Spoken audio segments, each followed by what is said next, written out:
ভালো চাও তো দরজা খোলো, নইলে আমরা জোর করে দরজা ভেঙে ভেতরে ঢুকবো।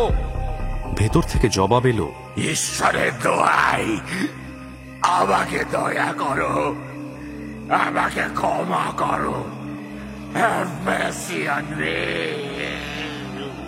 আটারসন গলার স্বর চিনতে পেরে চিৎকার করে উঠলেন, এ তো জেকিলের গলা নয়, এই কণ্ঠ হাইডের। হাতের নয়, এসব ভুল। দরজাটা ভাঙা যাক।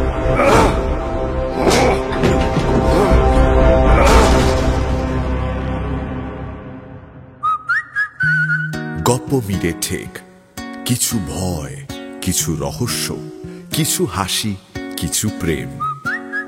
এই ঠেকে সবই আছে। গপ্প মিলে ঠেকের আজকের গপ্প রবার্ট লুই স্টিভেনসনের লেখা অবলম্বনে doctor Jekyll and mister hide, প্রথম পর্ব। Any digital copy of this content leading to piracy is a crime. এই গল্পের যে কোনো রকম পাইরেসির বিরুদ্ধে উপযুক্ত আইনি ব্যবস্থা নেওয়া হবে। পাইরেসি দণ্ডনীয় অপরাধ। অনুগ্রহ করে পাইরেসি করবেন না, পাইরেসি সাপোর্ট করবেন না। তাহলে শুরু করা যাক।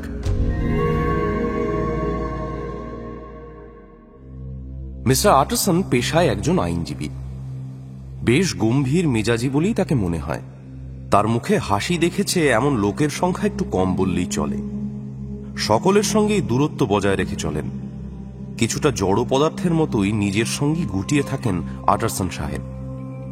বন্ধুদের আড্ডায় আর ওয়াইনের স্বাদ পছন্দসই হলে লোকের মুখে শোনা যায় যে ওই ভয়ঙ্কর শক্ত মুখের চামড়াতেও মাঝে মধ্যে একটু হাসির ভাঁজ পড়তে দেখা গেছে। কিন্তু কথায় তার কোনো ছাপ কখনোই ছিল না। সবটুকুই ওই চোখের দিকে তাকিয়ে খুঁজে নিতে হবে। নিজের মধ্যে নিজেকে রেখে খুশি আটারসন সাহেব। একা থাকলে জিন খেতে ভালোবাসেন। থিয়েটার দেখতে তিনি নাকি খুব পছন্দ করেন, কিন্তু শেষ কবে দেখেছেন মনে পড়ে না। তারই এক খুব ভালো বন্ধু হলেন রিচার্ড এনফিল্ড। কোনো একটা ভাবে সম্পর্কে তারা আত্মীয়, কিন্তু সঠিক ডেফিনেশন জানার ইচ্ছে থাকলে সেটা কাটিয়ে দেওয়াই ভালো। কারণ সুতোটা ঠিক কতটা গোটালে ঠিক উত্তরটা পাওয়া যাবে সেটা কেউ জানে না। তাই শহরের এই দুজন মোটামুটি পরিচিত ব্যক্তি আমাদের কাছে বন্ধু হিসেবেই থাকবে। মাঝে মধ্যে দুজনে রোববারে দেখা করে বিকেলের দিকে হাঁটতে যান। এটা প্রায় একটা অভ্যেসের মতোই হয়ে গেছে দুজনের কাছে। Hello Enfield. Hello Utterson, good evening. যারা তাদের একসাথে হাঁটতে দেখেছে তাদের সবারই বক্তব্য মোটামুটি এক। এরা কথা বলেন না, অত্যন্ত চুপচাপ হেঁটে বেরিয়ে যান। অথচ দুজনেই এই সান্ধ্য ভ্রমণের সময়টুকু ভীষণ পছন্দ করেন। এমনকি কিছু কাজ এসে গেলে সেটাকেও কাটিয়ে দেওয়ার চেষ্টা করেন হাঁটতে যাওয়ার জন্য। যাকে তো এরকমই একটা রোববারে লন্ডনের রাস্তায় তারা হাঁটতে বেরিয়েছেন। খুব একটা ভিড়টির কিছুই নেই। শান্ত মনে দুই বন্ধু হাঁটছেন। হাঁটতে হাঁটতে পূর্ব দিকের রাস্তাটার একদম শেষ প্রান্তে এসে একটা বাড়ির সামনে দাঁড়ালেন দুজনে। বাড়িটা দেখতে একটু কেমন যেন, দোতলা বাড়ি, কিন্তু একটাও জানলা নেই। দেওয়ালের রং বা বলা ভালো রঙের অভাব দেখে বোঝা যাচ্ছে যে এই বাড়িটার কোনো রকম দেখাশোনা করা হয়নি অনেক দিন। নিচের তলায় দরজাটাও কেমন যেন ভাঙাচোরা। দরজায় না আছে কলিং বেল, না আছে কড়া। ব্যস্ত লন্ডনের মধ্যে কোত্থেকে যেন একটা অশরীরীর মতো এক কোনায় দাঁড়িয়ে রয়েছে এই বাড়িটা। আটারসন আর এনফিল্ড রাস্তার উল্টো দিক দিয়ে হেঁটে যাচ্ছিলেন। বাড়িটার সামনে আসতেই হাতের ছড়ি দিয়ে ইঙ্গিত করে এনফিল্ড বললেন, আচ্ছা, তুমি এই দরজাটা আগে কখনো ঠিকভাবে লক্ষ্য করেছো? আটারসন মাথা নেড়ে বললেন, হ্যাঁ, লক্ষ্য করেছি, কিন্তু তেমন গুরুত্ব দিইনি। এই দরজাটা না একটা খুব অদ্ভুত কারণে কেমন যেন আমার মনে গেঁথে গেছে। সেটা কিরকম? বলছি। এই বলে নিজের গল্পের মধ্যে ডুবে গেলেন এনফিল্ড। একদিন কাজ শেষ করে বাড়ি ফিরছি। বেশ শীত ছিল সেই দিন। কুয়াশায় চারপাশ ঢেকে গিয়েছিল একেবারে। অনেক রাত হয়ে গেছে ততক্ষণে। ল্যাম্পপোস্টের আলো ছাড়া খুব একটা কিছু আর চোখে পড়ে না। আশা করছিলাম অন্তত একটা দুটো পুলিশ বা কেউ থাকবে কাছাকাছি, কিন্তু না, তার কোনো বালাই নেই। ততক্ষণে আমিও বেশ ক্লান্ত, শরীরটা খানিকটা ছেড়েই দিয়েছে। এমন সময় আমার কিছুটা সামনে দুজনকে দেখতে পেলাম। একজন বেটে খাটো মতো লোক কিরকম যেন খুঁড়িয়ে খুঁড়িয়ে হাঁটছিল। অন্যদিক থেকে একটা বছর 8-10-এর বাচ্চা মেয়ে ছুটে আসছিল রাস্তা ধরে। রাস্তার মোড়ে ঘুরতে গিয়ে স্বাভাবিকভাবেই দুজনে ধাক্কা লাগে, আর তারপরেই যেটা হয় সেটাকে ভয়াবহ ছাড়া আর কিভাবে বর্ণনা করা যায় আমার জানা নেই। লোকটা যেন ভীষণ অনায়াসে খুব শান্তভাবে মেয়েটার গায়ের উপর পা রেখে ওকে মারিয়ে তারপর চলে গেল। শুনে হয়তো কিছুই মনে হবে না, কিন্তু কিন্তু দেখতে ভয়ঙ্কর ছিল সেটা।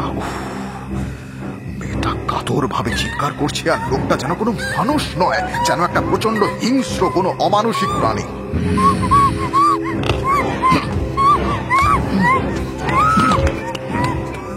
আমি ধাওয়া করে লোকটাকে গিয়ে ধরলাম, ওর কলার ধরে নিয়ে এলাম বাচ্চাটার কাছে। সেখানে ততক্ষণ একটা ছোটখাটো ভিড় হয়ে গেছে।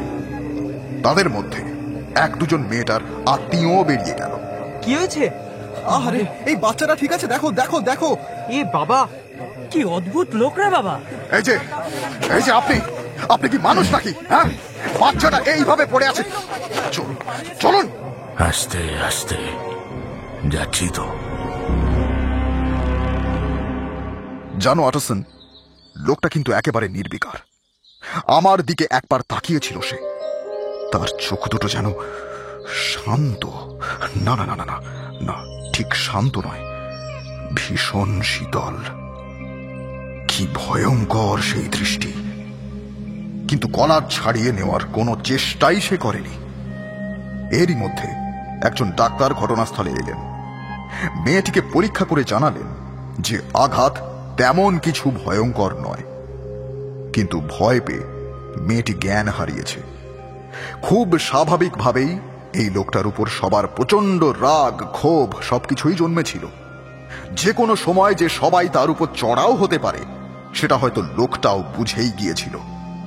সেই জন্য একটু ভয়ের সঞ্চার হলেও খুব সহজভাবেই সে কথা বলল। কি অদ্ভুত লোক, একে তো ছেড়ে দেওয়া যায় না। আরে বাচ্চাটা সাংঘাতিক কিছু একটা হয়ে গেলে তখন কি হতো? আর এই লোকটার কোনো বিকার নেই। কি ব্যাপার মশাই?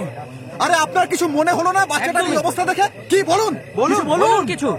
যা ঘটেছে তার জন্য আমি অত্যন্ত দুঃখিত। এই ঘটনার সুযোগ নিয়ে আপনারা যদি আমার থেকে কোনো রকম টাকা বা অন্য কিছু চান, আমার তো কিছু করার থাকবে না। কোনো ভদ্রলোকই এই নিয়ে সবার সামনে এমন সিন ক্রিয়েট হোক সেটা চাইবেন না।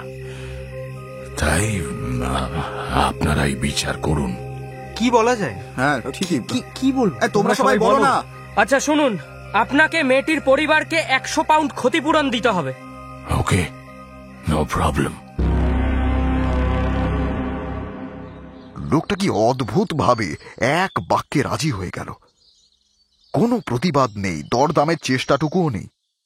তুমি বুঝতে পারছো অটসন, কি উইয়ার্ড হাব ভাব লোকটার, যেন সবকিছুতেই নির্বিকার, কিন্তু আবার যায় আসে না এমনও নয়।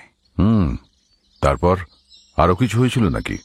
হ্যাঁ, এরপর টাকা আনার সময় যে ঘটনাটা ঘটল সেটাই ওই দরজাকে ঘিরে। আমি কেন, ওখানে দাঁড়ানো সবাই ওর কনফিডেন্টলি সবকিছু করা দেখে বেশ অবাক হয়ে গিয়েছিল। লোকটা গেল, পকেট থেকে চাবি বের করলো, খুলে ভেতরে চলে গেল। কিছুক্ষণ পর নগদ 10 পাউন্ড আর বাদ বাকি টাকার একটা চেক নিয়ে ফিরে এলো। এই যে আপনাদের টাকাটা।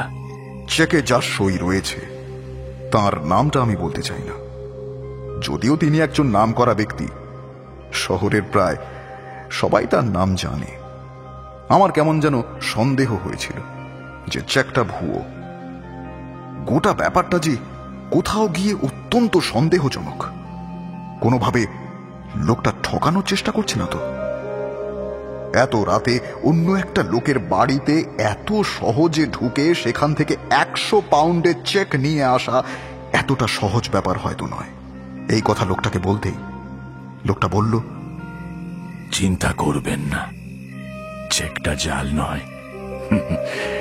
তবুও যদি আপনাদের মনে সন্দেহ থেকেই থাকে তাহলে ব্যাংক খোলা অবধি আমি আপনাদের সঙ্গেই থাকব, আর সকালে ব্যাংক খুললে নিজে গিয়ে চেকটা ফেলে আসব।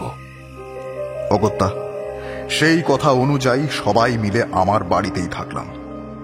আমি, বাচ্চাটির বাবা, ওই অদ্ভুত লোকটা আর ডাক্তারবাবু।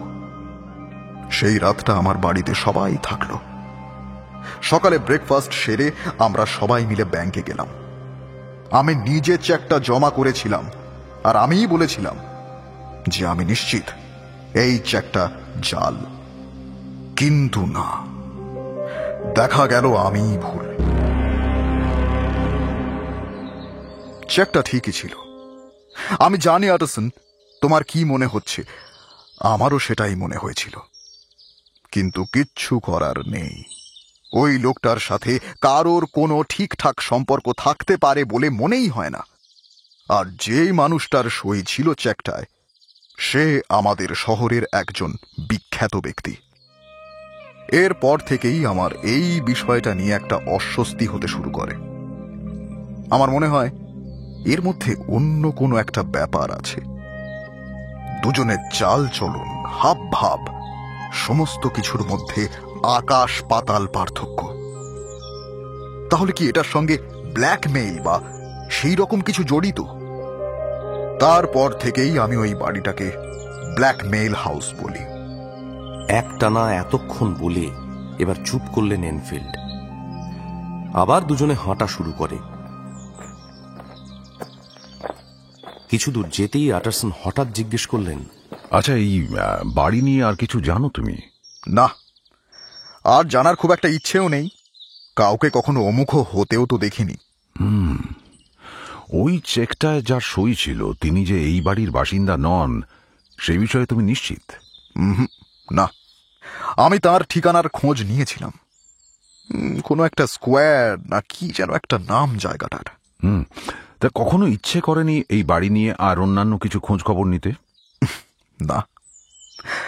আর কি জানো তো, ওই রকম সমস্ত বিষয় প্রশ্ন করা বা কিছু করা মানে হচ্ছে ওই ধরো একটা পাহাড়ের উপর থেকে তুমি আলতো করে একটা পাথর ঠেলে ফেলে দিলে। সে পাথর গড়াতে গড়াতে কার বাগানে, কার মাথায় গিয়ে আঘাত করবে, আর কার পরিবারকে শহর ছাড়া হতে হবে। না না না না না। তাই যতই রহস্যজনক মনে হয়েছে, আমি ওই বিষয় নিয়ে ততই কথা কমিয়ে দিয়েছি। ভালোই করেছ। কিন্তু আমি নিজে থেকে একটু লক্ষ্য রেখেছিলাম বাড়িটার উপর।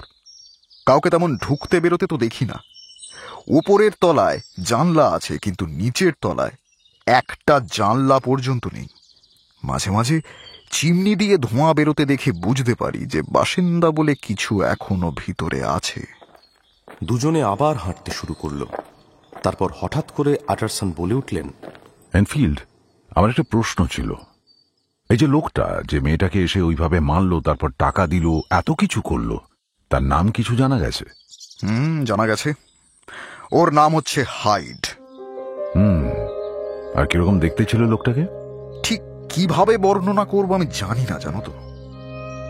কিছু একটা যেন সমস্যা আছে ওর আচার আচরণে, কিন্তু এক মুহূর্তে তুমি সেটাকে চিহ্নিত করতে পারবে না। তবুও কেমন যেন দেখলেই একটা বিতৃষ্ণা আসে, একটু পিছিয়ে আসতে ইচ্ছে করে। হাতের নাগালের বাইরে থাকলে ভালো হয় যেন। কেন এরকম মনে হয় সেটা আমি বলতে পারবো না। শরীরটা বিকৃত, কোনো একটা ভাবে অবশ্যই বিকৃত, আমি জানি না কিভাবে, কিন্তু দেখলে সেটা মনে হয়। খুব অদ্ভুত রকম দেখতে, কিন্তু কেন অদ্ভুত কিছু বলতে পারবো না। আর এরকমও নয় যে আমার কিছু মনে নেই বা কিছু। ওর ওই মুখ, ওই চেহারা এখনো স্পষ্টভাবে মনে আছে আমার। তুমি কি নিশ্চিত যে লোকটার কাছেই ওই চাবিটা ছিল? হ্যাঁ, একেবারেই তাই। আমি যে ওই অন্য লোকের নাম জিজ্ঞেস করিনি যাকে তুমি সেলিব্রিটি বললে, তার কারণ আমি জানি ওই বাড়িটা কার বা ওই সইটা কার। ওই ভদ্রলোককে আমি যথেষ্ট ভালো করেই চিনি। কিন্তু মিস্টার হাইডের যে ঘটনাটি তুমি বলছো, সেটা একেবারেই আশ্চর্যের। আমার মনে হচ্ছে তুমি হয় কিছু ভুল বলছো বা লুকিয়ে রাখছো। না না না, একেবারেই না। যা যা ঘটেছিল আমি তার কোনো কিছু একটুও বাড়িয়ে বা নিচে থেকে বানিয়ে বলিনি। কিছুদিন আগেও লোকটা ওই চাবি দিয়ে দরজা খুলে এই বাড়িতে ঢুকেছে, আমি নিজে দেখেছি। আটারসন একটা দীর্ঘশ্বাস ছেড়ে তারপর আর কোনো কথা বললেন না। কিছু দূর হেঁটে যাওয়ার পর এনফিল্ড বললেন, আটারসন, আমার মনে হয় এই বিষয় নিয়ে আমাদের খুব একটা কথা আর না বলাই ভালো। হ্যাঁ, সেই ভালো। রাজি হতে বিন্দুমাত্র সময় নেননি আটারসন। হঠাৎ করে মাথায় অনেক রকম চিন্তা চলে এলে, অনেক রকম অনুভূতি চলে এলে সবকিছু কেমন যেন একটু থমকে যায়।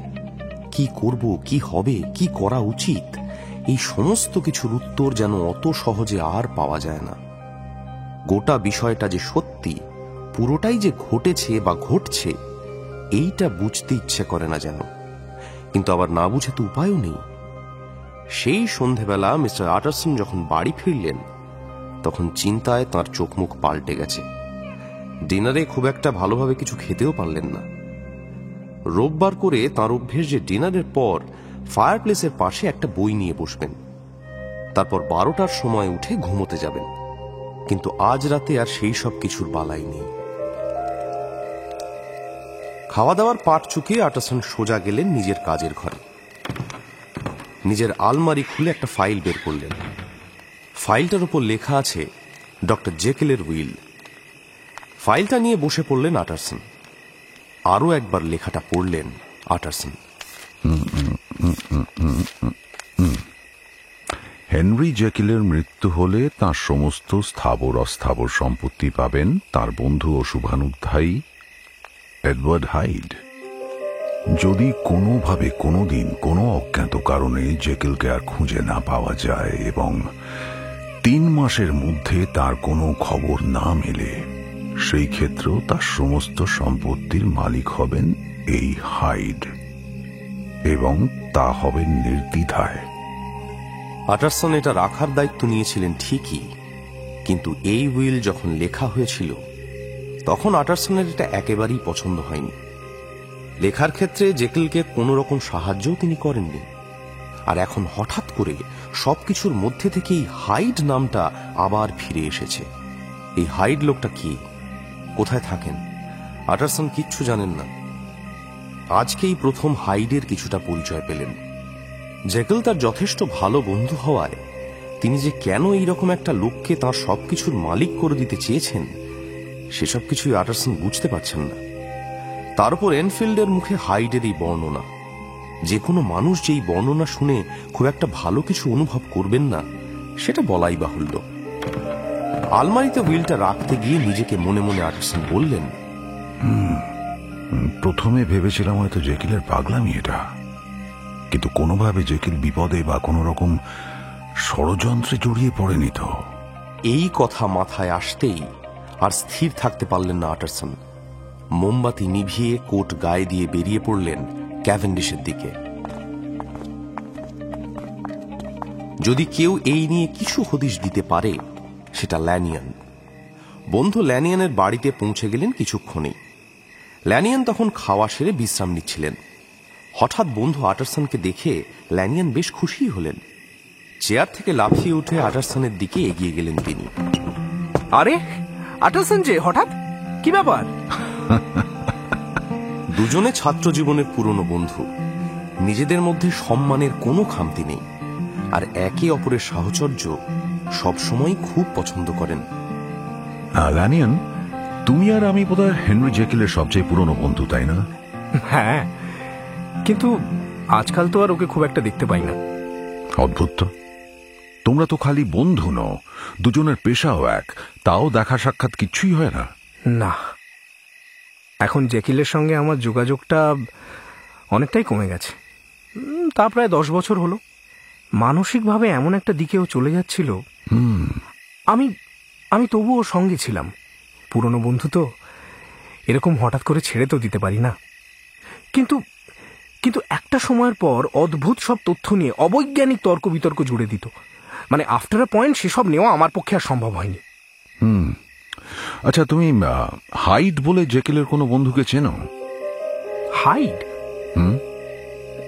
না, এরকম কোনো নাম তো জেকেলের মুখে আমি কখনো শুনিনি। I see. ঠিক আছে, চলি ল্যানিয়ন, গুড নাইট। হ্যাঁ হ্যাঁ, গুড নাইট, গুড নাইট। এইটুকু তথ্য নিয়ে সেদিন ফিরে যেতে হয়েছিল আটারসনকে। সারা রাত ধরে বিছানায় এপাশ ওপাশ করে গেলেন। মাথায় একের পর এক প্রশ্ন, চিন্তা নিয়ে গোটা রাত অন্ধকারে তাকিয়ে কাটিয়ে দিলেন। এনফিল্ডের দেখা সেই ভয়াবহ দৃশ্য। রাতের শহর, একটা দুটো ল্যাম্পোস্ট জ্বলছে, আর রাস্তার মাঝখানে একটা ভয়ঙ্কর দেখতে মানুষ, যাকে শয়তান বললেও কম বলা হয়। সে নৃশংসভাবে একটা বাচ্চা মেয়েকে মারিয়ে হেঁটে চলে যাচ্ছে। বাচ্চা মেয়েটা চিৎকার করছে যন্ত্রণায়, কিন্তু তার কোনো ভ্রুক্ষেপ নেই। আবার কখনো আটারসন স্বপ্নে দেখছেন যে তার বন্ধু জেকেল বিছানায় শুয়ে আছেন, চিন্তামুক্ত, দুঃস্বপ্নের থেকে অনেক দূরে। আর তখনই হঠাৎ করে তার ঘরের দরজা খুলে ঢুকল সেই লোকটা, যার কথা মতো জেকেলকে সবকিছু করে যেতে হচ্ছে। কি ভয়ঙ্কর এই শক্তি! সেই শক্তিকে দূর থেকে দেখলেই যেন একটা নির্মম আতঙ্ক জাগে আটারসনের মধ্যে। তারপর গির্জায় সকাল 6টার ঘন্টা বাজল, কিন্তু তখনও আটারসনের চিন্তার কোনো শেষ নেই। তিনি মনে মনে বললেন, কে এই হাইড? এই ভয়ঙ্কর চিন্তা, ভয়, আতঙ্ক সবকিছুকে ছাপিয়ে একটা অদ্ভুত কৌতূহল পেয়ে বসল আটারসনকে। একবার যদি নিজের চোখেই হাইডকে দেখতে পেতাম, তাহলে হয়তো বুঝতে পারতাম যে ঠিক কেন নিজের সবকিছু একে দিয়ে দেওয়ার কথা বলেছে জেকেল। সেটা ইচ্ছে না কোনো ব্ল্যাকমেল। হয়তো সেটা বোঝা যেত। একটা মুখ যার কোনো অংশে সহানুভূতি বা দয়ার লেশমাত্র নেই, যাকে দেখলে শুধুমাত্র ঘেন্না ছাড়া আর কিছু মনে হতে পারে না, তাকে কি সত্যিই বিভৎস দেখতে? তার সামনে গিয়ে দাঁড়ালে কি মনে হয় যে একটা হিংস্র নরখাতকের সামনে দাঁড়িয়ে আছে? জেকেলের সঙ্গে কি সম্পর্ক হাইডের? জেকেল যে কেনই বা এরকম একটা রহস্যময় বিল্ডিকে উধাও হয়ে গেল, কে জানে। সেই দিন থেকেই নিয়মিত ওই বাড়ির উপর নজর রাখা শুরু করলেন আটারসন। যখনই সময় পেতেন ওই বাড়ির কাছাকাছি একটু হেঁটে আসতেন। হাইডকে দেখার অদম্য আগ্রহ তার মনে। সেই দিন রাতে কুয়াশা ছিল বেশ ভালো রকম। রাস্তাঘাটে মানুষ নেই বললেই চলে। এতটাই নির্জন যে রাস্তার আলোগুলো পর্যন্ত বিন্দু মাত্র নড়ছে না, স্থির হয়ে দাঁড়িয়ে আছে। 10টার মধ্যে সমস্ত দোকানপাট বন্ধ, আর সবকিছু ভীষণ রকম চুপ। আটারসন দাঁড়িয়ে আছেন যথাস্থানে ওই বাড়ির কাছে। হঠাৎ শুনতে পেলেন পায়ের শব্দ। ঘুরে তাকিয়ে আটারসন দেখলেন একটা লোক, ছোটখাটো গড়ন, গায়ে পোশাক অত্যন্ত সাধারণ। কোনো দিকে না তাকিয়ে চাবি হাতে বাড়ির দিকে এগোচ্ছে সে। আটারসন এগিয়ে গিয়ে তার কাঁধে একটা হাত রেখে বললেন, মিস্টার হাইড। হাইড চমকে ঘুরে তাকালো। তার চাহনিতে মুহূর্তের জন্য ভয়ের একটা আভাস দেখা গেল কি, যদিও পরক্ষণেই তা আর ছিল না। অত্যন্ত শান্তভাবে আটারসনের দিকে না তাকিয়ে সে বলল, হ্যাঁ, আমি হাইড। কি চাই আপনার? না, আমি দেখলাম আপনি ভিতরে যাচ্ছেন। আমি আসলে ডক্টর জেকেলের পুরনো বন্ধু, গোন স্ট্রিটের আটারসন। আপনি নিশ্চয়ই আমার নাম শুনে থাকবেন ওর কাছে। তার সঙ্গে একবার দেখা করতেই এসেছিলাম। দরজায় চাবি ঘোরাতে ঘোরাতে হাইড বলল, ডক্টর জেকেলকে এখন পাবেন না, কিন্তু আপনি আমাকে চিনলেন কি করে? আটারসন লক্ষ্য করল এখনো হাইড তার মুখের দিকে একবারের জন্য তাকাননি। হাইডের প্রশ্নের উত্তর না দিয়ে বললেন, সে আমি পরে বলছি। তার আগে একটা অনুরোধ করতে পারি কি? নিশ্চয়ই, বলুন। আপনি একবার আমার দিকে তাকাবেন। মানে, যার সাথে কথা বলছি তার মুখটা দেখতে না পেলে কিরকম একটা অস্বস্তি হয়। হাইড যেন কিছু মুহূর্তের জন্য একটু ইতস্তত বোধ করল, কিন্তু তারপর কেমন একটা অদ্ভুত গাজোয়ারি ভাবে ঘুরে দাঁড়িয়ে তাকালো আটারসনের দিকে। তারপর কিছু মুহূর্ত দুজন দুজনের দিকে তাকিয়ে থাকল। এরপর থেকে আপনাকে চিনতে ভুল হবে না আমার। ভালোই হলো। কখনো হয়তো আপনাকে আমার দরকার হলেও হতে পারে। নিশ্চয়। এই আমার অ্যাড্রেস। থ্যাঙ্কস। এই বলে সোহো স্ট্রিটের একটা নাম্বার দিল হাইড। এই সময় হঠাৎ করে আটারসনের মাথায় একটা অন্য চিন্তা জেগে উঠল। কোনোভাবে কি হাইড জ্যাকেলের উইলের কথা জানে? জেনে যদি থেকেও থাকে তাহলে আটারসন কি করবে? কিন্তু এই চিন্তা আপাতত একটু সরিয়ে রেখে হাইডের কথায় শুধু মাথা নাড়লেন আটারসন। হ্যাঁ, তো যেটা জিজ্ঞেস করেছিলাম, আপনি আমাকে কিভাবে চেনেন? আপনার বর্ণনা শুনে। বর্ণনা? কে দিয়েছে এই বর্ণনা? We have common friends, Mr. Hyde. বন্ধু? এই বন্ধুরা কারা? যেমন ডক্টর জেকেল। জেকেল আপনাকে কিছু বলেনি? বলতে পারে না। আপনি হঠাৎ মিথ্যে কেন বলছেন আমি জানি না। ভদ্রভাবে কথা বলতে কি আপনার কোনো সমস্যা হয়, মিস্টার হাইড? এই কথাতে হাইড একটা অদ্ভুত কর্কশ হাসিতে যেন ফেটে পড়ল।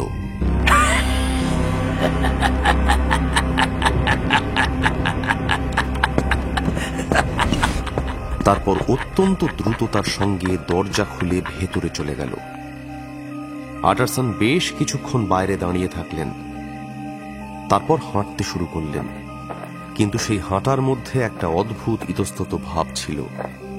মাঝে মধ্যেই থেমে যাচ্ছিলেন আটারসন, অমনোযোগী হয়ে হেঁটে যাচ্ছিলেন আর ভাবছিলেন, হাইডকে কিন্তু খুবই সাধারণ বেঁটে খাটো লোকের মতোই দেখতে, তবে দেখে তো মনে হলো কোন একটা ডিফর্মিটি আছে। আর হাইডের হাসি কেমন যেন ভালো লাগে না। কথা বলার ভঙ্গির মধ্যে সাহস আর শীতল ভদ্রতার একটা অদ্ভুত মিশ্রণ।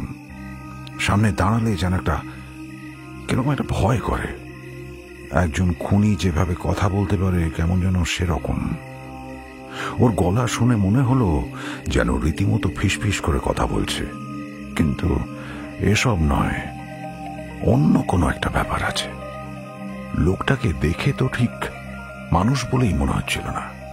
ইস, জেকেল, এইরকম একটা লোকের সঙ্গে তোমার ওঠা বসা, নাকি নাকি তুমি কোনো ষড়যন্ত্রের শিকার হয়েছ?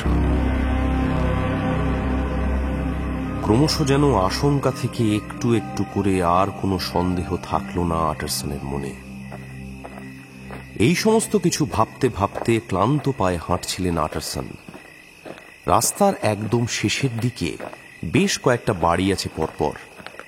দেখি বোঝা যায় যে কাছাকাছি বাদবাকি বাসিন্দাদের থেকে এই বাড়িগুলোর বাসিন্দারা একটু আলাদা।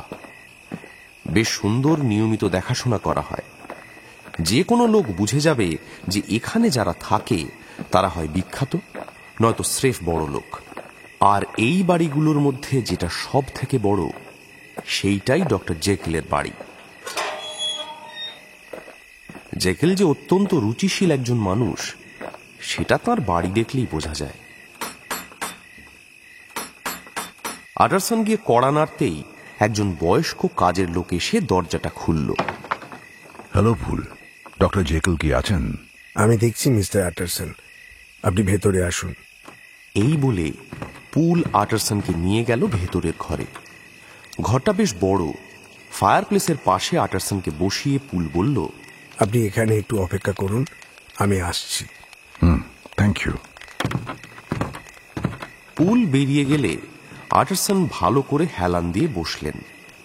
এই ঘরটায় তিনি আগেও কতবার এসেছেন, কিন্তু এখন থেকে থেকেই আটারসনের মনে ফিরে আসছে হাইডের সঙ্গে তাঁর সাক্ষাতের কথা। হাইডের ভয়ঙ্কর চাহনি, ওই চেহারা, ওই অভিব্যক্তি, সবকিছুই যেন আটারসনের মধ্যে একটা ভয়ের সঞ্চার ঘটাচ্ছে। আগুনের আলোয় সামনের দেওয়ালে যেই ছায়ার খেলা হচ্ছে, সেটা দেখেও কেমন যেন একটা অস্বস্তি হচ্ছে আটারসনের। পুল কিছুক্ষণ পরেই ফিরে এসে বলল, উনি বাড়ি নেই। তাই? কিন্তু আমি যে কিছুক্ষণ আগে মিস্টার হাইডকে পুরনো দরজা দিয়ে ঢুকতে দেখলাম, ওই দরজা দিয়ে তো ডক্টর জেকেলের ল্যাবের দিকে যাওয়া যায়। তাহলে? হ্যাঁ স্যার, আসলে হাইড সাহেবের কাছেও একটা চাবি থাকে বাড়ির। তিনি মাঝে মধ্যেই এইভাবেই চলে আসেন। হাইডকে তাহলে তোমার স্যার বেশ ভরসাই করেন, তাই না পুল? তা ঠিক ধরেছেন স্যার। জেকেল স্যার আমাদের সবাইকে বলে দিয়েছেন যে আমরা যেন হাইড সাহেবের সমস্ত কথা মেনে চলি। কিন্তু আমি কোনোদিন হাইডকে দেখেছি বলে তো মনে পড়ে না। হ্যাঁ, আসলে হাইড স্যার কখনো ডিনার বা কিছুই করেন না, বাড়ির এদিকটায় আসেন না বললেই চলে। ওই ল্যাবেই সারাক্ষণ থাকেন, তারপর আবার বেরিয়ে যান। যাকে, আমি তাহলে আজ আসি Poole. Good night. Good night sir. Utterson বেরিয়ে এলেন, বাড়ির পথে চললেন। মাথার মধ্যে চিন্তার স্রোত ক্রমশ আরো ঘন হয়ে উঠছে যেন। তার খালি মনে হচ্ছে তার বন্ধু কোনো ঘোরতর বিপদে পড়েছেন, এবার সেইখান থেকে বেরোতে পারছেন না। যুবক জেকেল ভীষণ দুরন্ত ছিলেন, দুরন্ত বললেও হয়তো কম বলা হয়। হি ওয়াজ ওয়াইল্ড। এটা কি সেই সময়েরই কোনো পাপের প্রায়শ্চিত্ত? অতীত কি ফিরে এসে আবারও তাড়া করছে জেকেলকে? হাইডেরও নিশ্চয়ই পাপ আছে, কিন্তু সেই তুলনায় নিশ্চয়ই জেকেলের কোনো দোষ পাপ সবকিছুই অনেকটাই কম। আটারসন মনে মনে বললেন, এই হাইড লোকটার ব্যাপারে যদি আরেকটু খোঁজ নেওয়া যায়, আমি নিশ্চিত যে এর ব্যাপারে আরো অনেক গোপন কথা উঠে আসবে। জেকেলের জীবনে যাই হয়ে যাক না কেন, হাইডের তুলনায় সেসব কিছু যে নস্যি সেটা যে কেউ বুঝতে পারবে। কিন্তু যা চলছে এইসব চলতে দেওয়া যায় না। আর কোনোভাবে যদি উইলের কথা হাইড জানতে পারে, তাহলে জেকেলের এই বিশাল সম্পত্তি পাওয়ার লোভে এসে যে কি করে বসবে কি জানে। না না না, এ হতে দেওয়া যায় না, কিছু একটা করতেই হবে। জেকেলকে সবকিছু বলা গেলে হয়তো কিছু একটা করা যেত, কিন্তু এখন আটারসন কি করবেন? এই সমস্ত কথা ভাবতে ভাবতে আটারসন বুঝতে পারলেন, আর যাই হোক না কেন উইলের কথা যেন ঘুণাক্ষরেও কেউ টের না পায়। উইলটাকে আরো সাবধানে রাখতে হবে।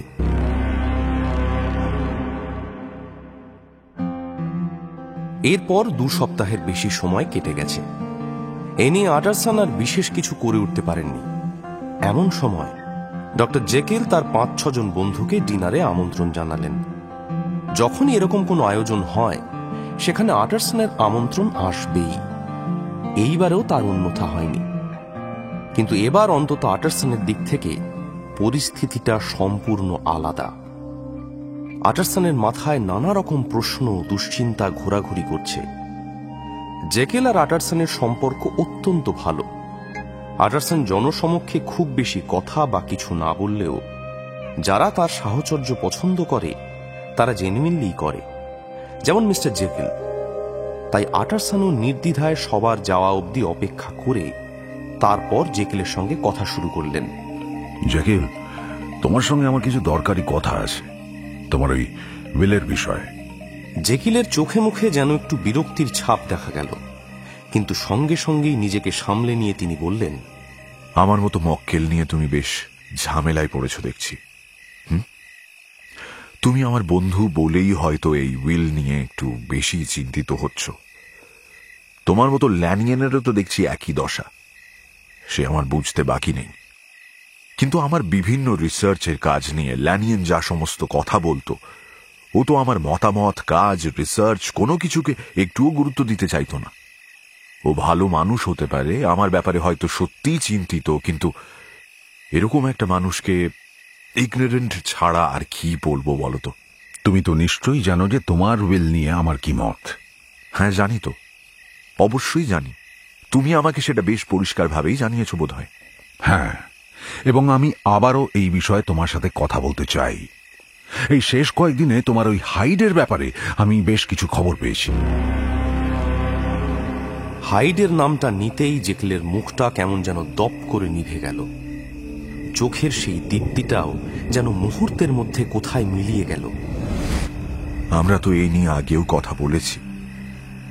বোধহয় আমরা সিদ্ধান্ত নিয়েছিলাম যে এই বিষয়ে আর কোনো আলোচনা আমরা করব না, কি তাই না? হ্যাঁ হ্যাঁ হ্যাঁ, ঠিকই। কিন্তু আমি যা যা শুনেছি সেই সব অত্যন্ত ভয়ঙ্কর। হঠাৎ যেন জেকেলের গলার স্বর একটু ক্ষীণ হয়ে গেল। কথা বলার ভঙ্গিতেও একটা এলোমেলো ভাব লক্ষ্য করলেন আটারসন। তুমি কি জানতে পেরেছ বা পারোনি তাতে কিচ্ছু যায় আসে না। আমি খুব কঠিন একটা পরিস্থিতিতে এসে পড়ে গেছি আটারসন, খুব অদ্ভুত কঠিন এক সিচুয়েশন। এটাকে ঠিক কিভাবে বর্ণনা করব আমার জানা নেই।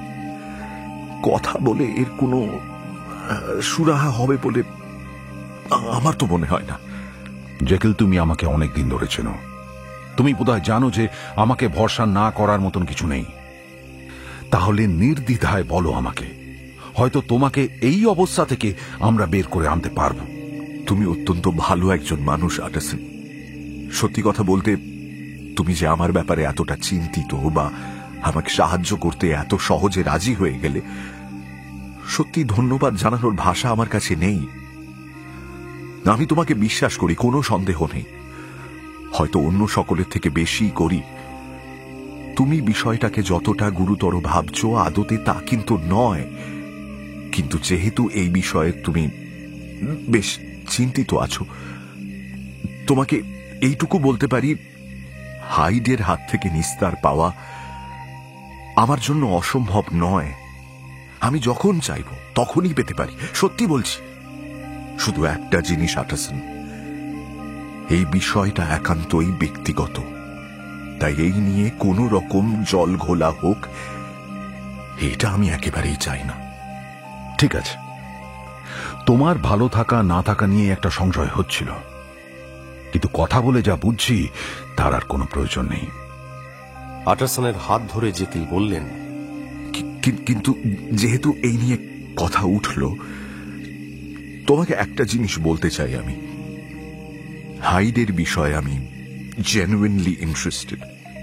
আমি জানি ওর সাথে তোমার দেখা হয়েছে, হয়তো তোমার সাথে ও ভদ্রভাবে কথাও বলেনি। এই সবকিছু মেনে নিয়েও আমি বলছি যে ওকে নিয়ে আমি সত্যি আগ্রহী। সব কথা যদি খুলে বলতে পারতাম তাহলে বুঝতে পারতে তুমি। কিন্তু একটা কথা দাও আটারসন, যদি আমার কিছু হয় তুমি কিন্তু হাইডের পাশে দাঁড়াবে। সবকিছু জানতে পারলে তুমি দাঁড়াতে, আমি জানি তুমি দাঁড়াতে। তাই এই একটা কথা দাও প্লিজ। জেকেল, আমারও একটা কথা আছে। ওকে আমার পছন্দ এমন কোনো অভিনয় কিন্তু আমি করতে পারবো না। দরকার নেই, আমি সেটা বলছিও না। ও যেন ওর প্রাপ্যটুকু পায়, এইটুকুই তোমার কাছে আমার অনুরোধ। ঠিক আছে। এরপর প্রায় 1 বছর কেটে গেছে। অক্টোবর মাস। এমন সময় গোটা লন্ডন কেঁপে উঠেছে একটা ভয়াবহ হত্যার খবরে। যিনি খুন হয়েছেন তিনি আবার বেশ প্রভাবশালী ব্যক্তি। স্বভাবতই ঘটনাকে ঘিরে ভয়ের মাত্রাটা যেন একটু বেশিই চড়ে গিয়েছে। খোঁজ নিয়ে তদন্ত করে যা জানা গিয়েছে তা হচ্ছে কিছুটা এই রকম। নদীর ধারে একটা বাড়ি, সেই বাড়ির পরিচারিকা সেই সময় সে বাড়িতে একাই ছিল। তখন 11টার কাছাকাছি বাজে। কাজ সেরে ঘুমানোর আগে সে একবার এসে জানালার কাছে দাঁড়িয়েছিল। বাইরেটা তখন ভীষণ সুন্দর, চাঁদের আলো এসে পড়েছে রাস্তায়, ভালো লাগছিল তার।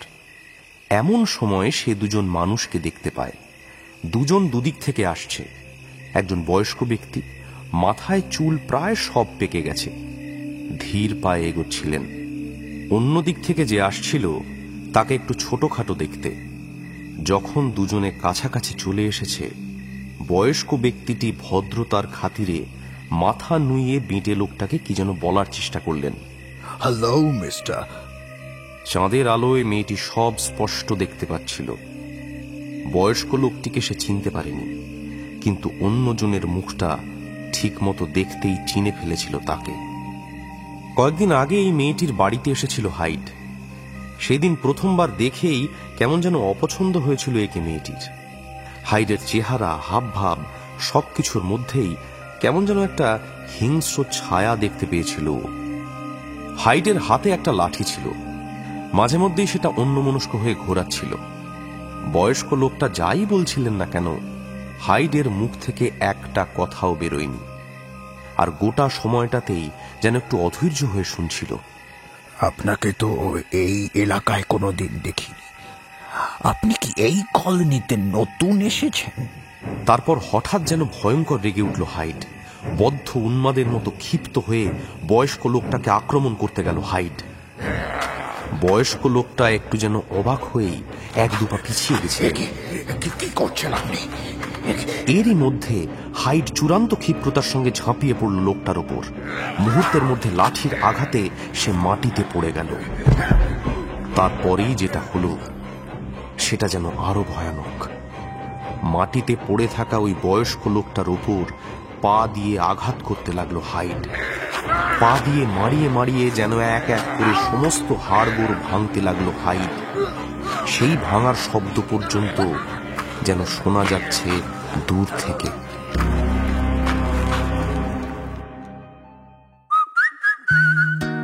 শুনছেন গপ্প মীরের ঠেকের আজকের গপ্প, রবার্ট লুই স্টিভেনসনের লেখা অবলম্বনে doctor Jekyll and mister hide প্রথম পর্ব। এখনো যদি ঠেকে সাবস্ক্রাইব না করে থাকেন তাহলে কিন্তু ঠকবেন। Subscribe to my official channel and do not forget to click on the bell icon for notifications. তাহলে বাকিটা শোনা যাক। এই অমানসিক দৃশ্য দেখে মেয়েটি জ্ঞান হারায়। প্রায় রাত 2টোর সময় জ্ঞান ফিরলে এসে পুলিশকে খবর দেয়। খুনি ততক্ষণে পালিয়েছে। রাস্তার পাশে বয়স্ক লোকটির মৃতদেহ পড়েছিল। খুনির লাঠির একটা অংশও ভেঙে পড়েছিল পাশে। এই নরহত্যার মাত্রা ছাড়া নৃশংসতায় লাঠিটাও ভেঙে 2 টুকরো হয়ে গেছে। অন্য টুকরোটা সম্ভবত খুনির সঙ্গেই আছে। মৃত ব্যক্তির পকেট থেকে একটা পার্স আর একটা সোনার ঘড়ি পেয়েছিল পুলিশ, কিন্তু কোনো কাগজপত্র বা কিছু পায়নি। শুধু একটা সিল করা চিঠি, যার উপর নাম লেখা আছে আইনজীবী মিস্টার আটারসনের। পরের দিন সকালে সেই চিঠি নিয়ে যাওয়া হয় আটারসনের কাছে। তখনও তিনি বিছানা থেকে ওঠেননি। ঘটনাটি শুনে স্বাভাবিকভাবেই তিনি বিব্রত হয়ে উঠলেন, কিন্তু একটু সময় নিয়ে বললেন, লাশ শনাক্ত না করা অবধি আমি কিছুই বলতে পারবো না। ব্যাপারটা অত্যন্ত ভয়ঙ্কর বলেই মনে হচ্ছে। আপনারা একটু অপেক্ষা করুন, আমি তৈরি হয়ে আসছি। তৈরি হয়ে আটারসন বেরিয়ে গেলেন। লাশ রয়েছে পুলিশের জিম্মায়। লাশ দেখে সহজেই আটারসন চিনতে পারলেন। আমি একে খুব ভালো করেই চিনি, স্যার ড্যানভার্স কারু। ইন্সপেক্টর নিউকম্যান বলল, আপনি নিশ্চিত? তাহলে তো এই কেসটা বেশ হাই প্রোফাইল কেস হয়ে যাবে। এরপর পুরো ঘটনাটার ব্যাপারে যা যা জানা গিয়েছে নিউকম্যান আটারসনকে বলল। হাইডের নাম শুনেই আটারসন একটু নড়ে চড়ে বসলেন যেন। ভাঙা লাঠিটা দেখে যেটুকু যা প্রশ্ন ছিল মনে, সেটাও আর থাকল না। এই লাঠিটাই বহু বছর আগে আটারসনই জেকেলকে উপহার দিয়েছিলেন। এই হাইড ব্যক্তিকে কেমন দেখতে? মেয়েটির বক্তব্য অনুযায়ী বেটে খাটো এবং প্রচন্ড ভয়ানক দেখতে। চলুন আমার সঙ্গে। আমার মনে হয় হাইডের সঙ্গে আমি আপনাদের দেখা করিয়ে দিতে পারি। সকাল 9টা বাজে আটারসনের গাড়ি করে তাঁরা গেলেন সোহো স্ট্রিটে। শহর ছাড়িয়ে একটু দূরে বিভিন্ন জায়গার মানুষ এখানে এসে বাড়ি করেছে। অনেক বাড়ি তার মধ্যে একেবারেই পাকা নয়। আর এর মধ্যে থাকেন জেকেলের অত্যন্ত পছন্দের মিস্টার হাইড, যে নাকি 2.5 লক্ষ পাউন্ডের উত্তরাধিকারী। বাড়ির সামনে এসে গাড়িটা থামল। একজন বুড়ি এসে দরজা খুলে জানালো, হাইড এখন বাড়ি নেই। সে গতকাল অনেক রাতে বাড়ি ফেরে, তারপর আবার 1 ঘন্টার মধ্যেই বেরিয়ে যায়। কিন্তু এটাতে নাকি আশ্চর্য হওয়ার কিছুই নেই, কারণ মাঝে মধ্যেই হাইড এই রকম করেই থাকেন। কখনো কখনো বহুদিন টানা সে বাড়ি ফেরে না। গতকালের আগে প্রায় 2 মাস বুড়ির সঙ্গে হাইডের দেখা হয়নি। ঠিক আছে, কিন্তু আমরা একবার তার ঘরটা দেখতে চাই। ও বাই দ্য ওয়ে, ইনি স্কটল্যান্ড ইয়ার্ডের ইন্সপেক্টর নিউকম্যান। নামটা শুনতেই কেমন যেন পাল্টে গেল বুড়ির মুখটা। পুলিশের নাম শুনে যেন সে খুশি হয়েছে, যেন হাইড ফাঁসলে সে খুশিই হয়।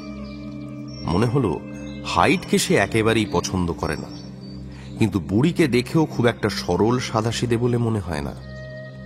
যাই হোক, আটারসন আর নিউকম্যান হাইডের বাড়ির ভেতরে ঢুকলেন। বাড়িটা এমনিতে বড় হলেও হাইডের ঘর বলতে দুটো ঘরেই বেশ কিছু দামি জিনিস আর ফার্নিচার আছে। দামি কাঠের চেয়ার টেবিল, বেশ দামি একটা ছবি ঘরে রাখা আছে। আটারসন মনে মনে ভাবলেন, এই ছবিটাও বোধহয় জেকেলেরই দেওয়া। কারণ এই শিল্পের প্রতি জেকেলের একটা আলাদা আসক্তি আছে। কিন্তু এত সত্ত্বেও ঘরটা দেখে মনে হচ্ছে কেউ যেন ঘরটাকে এলোমেলো করে রেখে গেছে। এই কিছুক্ষণ আগেই জামা কাপড় সব জায়গায় ছড়িয়ে ছিটিয়ে পড়ে আছে, ড্রয়ার টেনে বের করা হয়েছে, আর কাগজপত্র পোড়ানো হয়েছে বেশ কিছুটা ছাইয়ের স্তূপ পড়ে আছে, যেন এই একটু আগে কেউ এসে কাগজ পুড়িয়েছে এই ঘরে। ছাইয়ের মধ্যে থেকে ইন্সপেক্টর একটা আধ পোড়া চেক বই খুঁজে পেলেন, সঙ্গে দরজার পেছন থেকে খুঁজে পেলেন সেই লাঠির ভাঙা অংশটা। ব্যাংকে গেলে জানা গেল যে কয়েক হাজার পাউন্ড হাইডের নামে রাখা আছে। আটারসনকে নিউকম্যান বললেন, খুনি এখন একেবারেই হাতের মুঠোয়। সমস্ত কিছু হওয়ার পরে বোধহয় মাথা ঠিকমতো কাজ করেনি ওর, যে কারণে এই লাঠি রেখে চলে গেছে বা চেক বই চালিয়ে দেওয়ার চেষ্টা করেছে। এখন ব্যাংকে বসে তার জন্য অপেক্ষা করলেই হবে। ততক্ষণে খুনিকে ধরার জন্য হ্যান্ডবিল ছাপিয়ে দেওয়া দরকার। কিন্তু এইখানেই তো আসল সমস্যা, হ্যান্ডবিলে কি লেখা হবে? কারণ হাইডকে সঠিকভাবে শনাক্ত করতে পারে এমন লোক খুব একটা বেশি নেই। এমনকি তার বাড়ির কাজের লোক পর্যন্ত তাকে খুব কম দেখেছে। তার কোনো ছবি খুঁজে পাওয়া যায়নি। তাকে যারা যারা দেখেছে সবার বর্ণনাও আবার বিভিন্ন রকম। খালি ওই একটা বিষয়, সবারই বক্তব্য যে লোকটার শরীরে কিছু একটা অদ্ভুত বিকৃতি অবশ্যই রয়েছে। নিউকম্যান আর আটারসন বেরিয়ে এলেন হাইডের ঘর থেকে। বিকেলের দিকে আটারসন দেখা করতে গেলেন জেকেলের সঙ্গে। পুল এসে দরজা খুলে তাকে নিয়ে গেল বাড়ির পেছন দিকের একটা ঘরে। এখানেই যাবতীয় ল্যাবের কাজকর্ম করে থাকেন জেকেল। আটারসন এই প্রথমবার বন্ধুর বাড়ির এই দিকটায় এসেছেন। মন দিয়ে চারপাশটা দেখলেন আটারসন। টেবিলে বিভিন্ন যন্ত্রপাতি রাখা আছে, আর ঘরের এক প্রান্তে একটা দরজা। দরজায় লাল পর্দা ঝুলছে। সেই পর্দা সরিয়ে যেতেই আটারসন দেখতে পেলেন জেকিলকে। ঘরটা বেশ বড়, গরম রাখার জন্য আগুন জ্বলছে। জেকিলকে দেখে একটু যেন অসুস্থ বলে মনে হলো আটারসনের। বন্ধুকে দেখে একটা শীতল হাত বাড়িয়ে দিলেন। উঠলেন না, নাকি উঠতে পারলেন না সেটা ঠিক বোঝা গেল না। পুল বেরিয়ে যেতেই আটারসন বললেন, তুমি নিশ্চয়ই খবরটা শুনেছ? শুনেছি। বাইরে থেকে সবাই চিৎকার করে এই নিয়ে কথা বলছিল। ডাইনিং হলে বসে সবই শুনতে পেয়েছি। একটা কথা, কারু আমারও মক্কেল ছিলেন, তুমিও। কিন্তু এখন আমার জানার দরকার যে আমি কি করব। তুমি নিশ্চয়ই এখনো এই লোকটাকে লুকিয়ে রাখতে চাও না?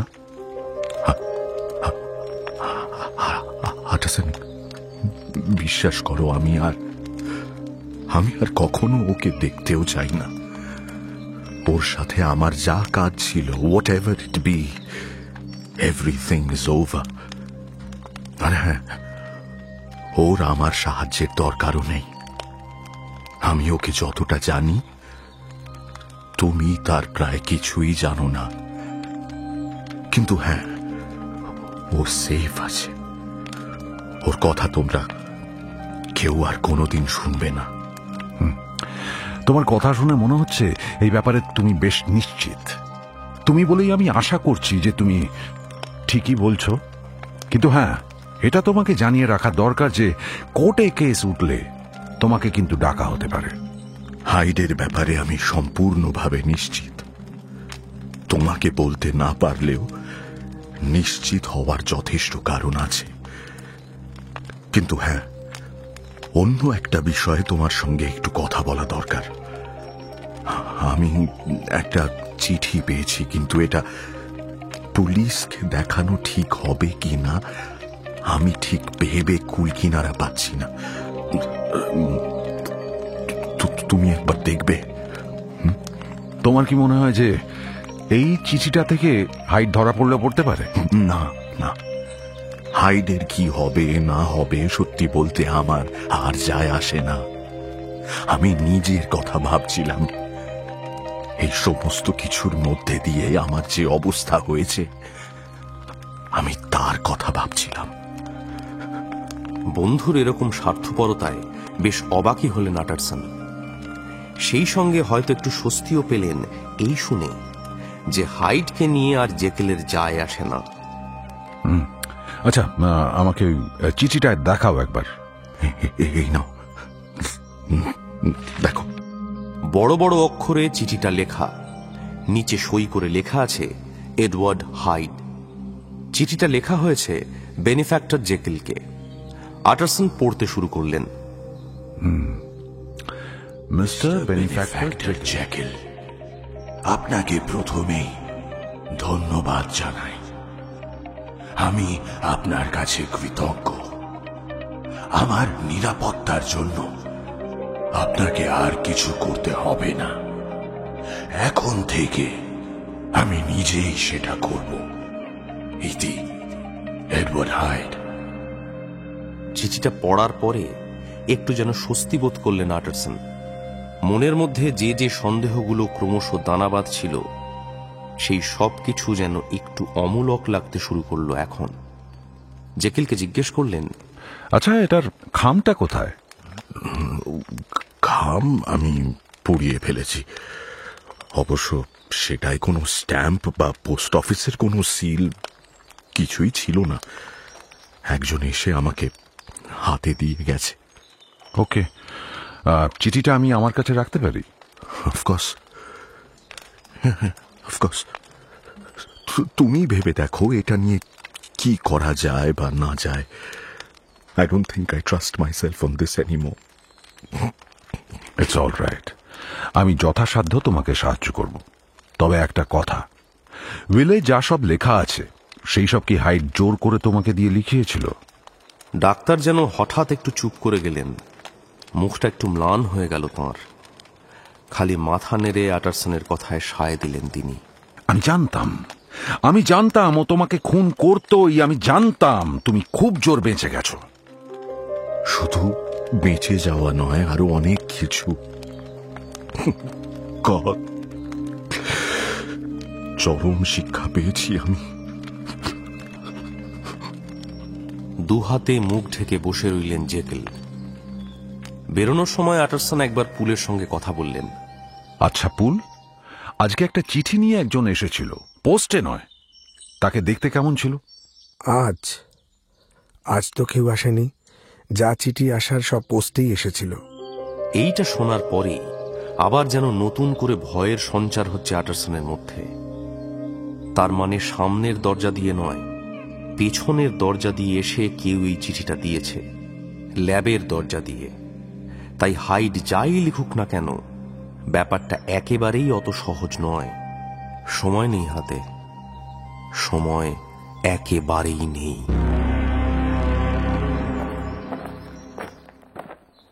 রাস্তা দিয়ে হাঁটতে হাঁটতে আটারসন শুনতে পেলেন হকাররা চিৎকার করছে, হাতে খবরের কাগজ। পার্লামেন্টের সদস্যের খুন, খবর। আটারসন একটু চিন্তিত হয়েই পড়লেন। ব্যাপারটা কত দূর গড়াবে কে জানে। কেরু তার মক্কেল, জেকেল তার বন্ধু। দুদিক থেকেই যেন একটা অদ্ভুত চাপ এসে পড়েছে তার উপর। বন্ধুর সঙ্গে খারাপ কিছু হোক সেটাও তিনি চান না। তাই হয়তো একটু উঠে পড়েই লেগেছেন ব্যাপারটা খোলসা করবার জন্য। বাড়ি ফিরে আটারসন নিজের ঘরে ছিলেন। সামনে বসে আছেন তার হেড ক্লার্ক মিস্টার গেস্ট, সঙ্গে একটা পুরনো ওয়াইন যেটা বেশ কিছুদিন ধরে তার সেলারে পড়েছিল। লন্ডনের শীত বেশ জাঁকিয়ে বসেছে, আগুনের হালকা তাপ রয়েছে ঘরে। আটারসন গেস্টের সাথে প্রায় সমস্ত সিক্রেট কথা বলে থাকেন। গেস্ট অনেকবারই বিভিন্ন কাজে জ্যাকেলের বাড়িতেও গেছিলেন। পুলকেও তিনি চেনেন। হয়তো হাইডের সেই বাড়িতে নিয়মিত যাওয়া আসার কথাও তিনি জানেন। আটারসন তাই ইচ্ছে করেই হাইডের চিঠিটা গেস্টকে দেখালেন। কারুর মৃত্যু নিয়ে সত্যিই গোটা শহর রীতিমতো নড়ে চড়ে বসেছে। গেস্ট বললেন, হ্যাঁ স্যার, আমার তো মনে হয় যে তাকে খুন করেছে তার নিশ্চয়ই কোনো মানসিক সমস্যা বা কিছু ছিল। এক্স্যাক্টলি, এই বিষয়ে তোমার সঙ্গে আমার একটু দরকার আছে। আমার কাছে খুনির হাতে লেখা একটা চিঠি আছে, সেটা আমি তোমাকে দেখাতে চাই। বলাই বাহুল্য, এই চিঠির কথা তুমি কাউকে জানাবে না। কথাটা শুনেই গেস্ট উত্তেজিত হয়ে উঠলেন। চিঠিটা হাতে নিয়ে বেশ কিছুক্ষণ সেটা দেখলেন, তারপর বললেন, না স্যার, লোকটা পাগল নয়, কিন্তু হ্যাঁ, লেখাটা একটু অদ্ভুত ধরনের।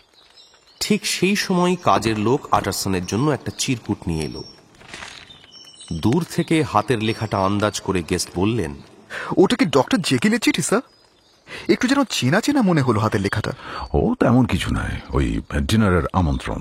এই বলে একটু থেমে তারপর চিরকুটটা এগিয়ে দিলেন গেস্টের দিকে। চিরকুটটা হাতে নিয়ে কিছুক্ষণ দেখলেন গেস্ট। দুটো হাতের লেখায় কিছুক্ষণ পরীক্ষা করলেন যেন। গেস্টের কাজকর্ম দেখে একটু অস্থির লাগতে শুরু করলো আটারসনের। জিজ্ঞেস করেই বসলেন, আচ্ছা, তুমি দুখানা লেখা মেলানোর চেষ্টা করছিলে কেন? আসলে স্যার, দুটোর মধ্যে একটা সামঞ্জস্য আছে, খালি একটা বড় আর একটা একটু হেলানো, এই যা। এই কথা শোনার পর থেকেই যেন ভুরু আরো কুঁচকে গেল আটারসনের। এই চিঠির কথা কাউকে বলার কোনো দরকার নেই, ঠিক আছে? আপনি নিশ্চিন্ত থাকুন স্যার, কেউ জানবে না। গেস্ট চলে যাওয়ার পরে অনেক রকম ভাবনায় ডুবেই গেলেন আটারসন। ডক্টর জেকিল কেনই বা তাকে বিভ্রান্ত করবার জন্য একজন খুনির লেখা জাল করতে চাইল? চিঠিটার গুরুত্ব এখন যেন আরো অনেক গুণ বেড়ে গেছে, কিন্তু কেন? প্রশ্নের উত্তর খুঁজে পাচ্ছেন না আটারসন। তার হাত পা কেমন যেন ঠান্ডা হয়ে এলো। একটা একটা করে দিন কেটে যাচ্ছে। পুলিশ স্যার ডানভার্স করুর হত্যাকারীকে গ্রেফতারের জন্য হাজার হাজার পাউন্ড পুরস্কার ঘোষণা করল। কেউই হাইডের কোনো খোঁজ দিতে পারল না, যেন তার অস্তিত্বই ছিল না। পুলিশি তদন্তে হাইডের অনেক নিষ্ঠুর কার্যকলাপের কাহিনী বেরিয়ে এলো। তার অতীতের নিষ্ঠুরতা, অবিচার ও নানাবিধ দুষ্কর্মের ঘটনা প্রকাশিত হল। কিন্তু তার বর্তমান অবস্থিতি সম্পর্কে প্রায় কিছুই জানা গেল না। ঘটনার দিন সোহো স্ট্রিটের বাড়ি থেকে সেই যে গায়েব হয়েছে, তার আর কোনো খবরই জানা যায়নি। যে কোনো সিরিয়াস ঘটনাই একটা সময়ের পর আবছা হয়ে আসে। স্যার করুর হত্যাকাণ্ডে খুব ভেঙে পড়েছিলেন আটারসন, কিন্তু হাইডের উধাও হয়ে যাওয়ায় খুনের তদন্ত থেমে যায়। জেকিল হাইডের হাত থেকে মুক্তি পেয়ে আগের মতোই সুস্থ ও স্বাভাবিক জীবনযাপনে ফিরে গেলেন। আগের মতোই তিনি সামাজিক উৎসব অনুষ্ঠানে যোগ দিতে লাগলেন। বন্ধু বান্ধবদের সঙ্গে পুরনো সম্পর্কটা আবার চাঙ্গা হয়ে উঠল। তার চোখে মুখে রোগাক্রান্ত নৈরাশ্যের ভাব মুছে গিয়ে পুরনো উজ্জ্বলতা ফিরে এলো। আত্মীয় স্বজন, বন্ধু বান্ধবকে নিয়ে বাড়িতে নিয়মিত ডিনারের ব্যবস্থা করতে লাগলেন।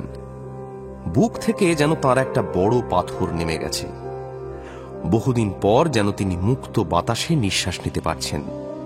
কাজে কর্মে ব্যস্ত হয়ে পড়লেন তিনি। এক কথায় স্বাভাবিক জীবনে ফিরে এলেন কিছুটা। এইভাবে শান্তিতে কেটে গেল 2 মাস।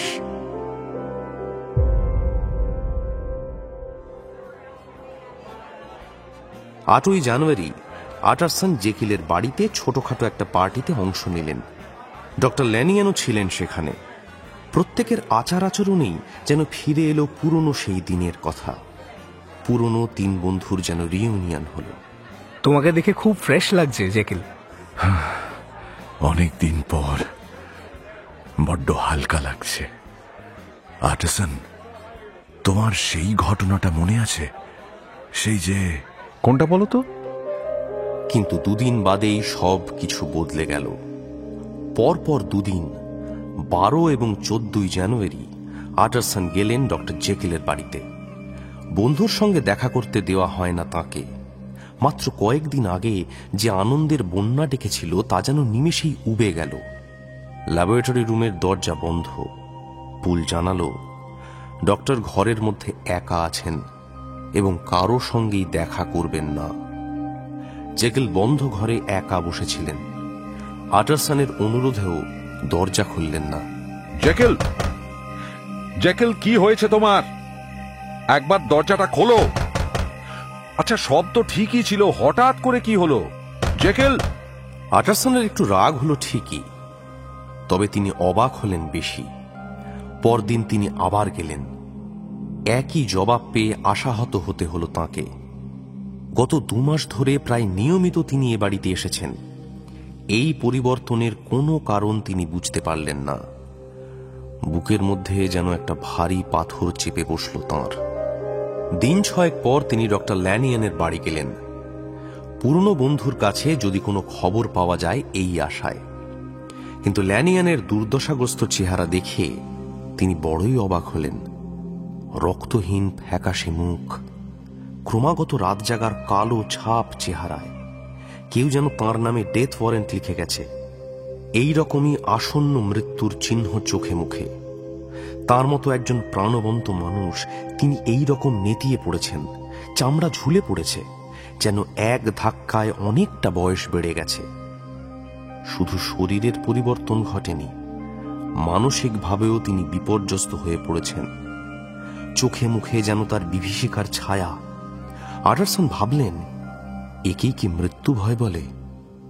ল্যানিয়ান নিজে একজন ডাক্তার, হয়তো বুঝতে পেরেছেন মৃত্যু তার আসন্ন।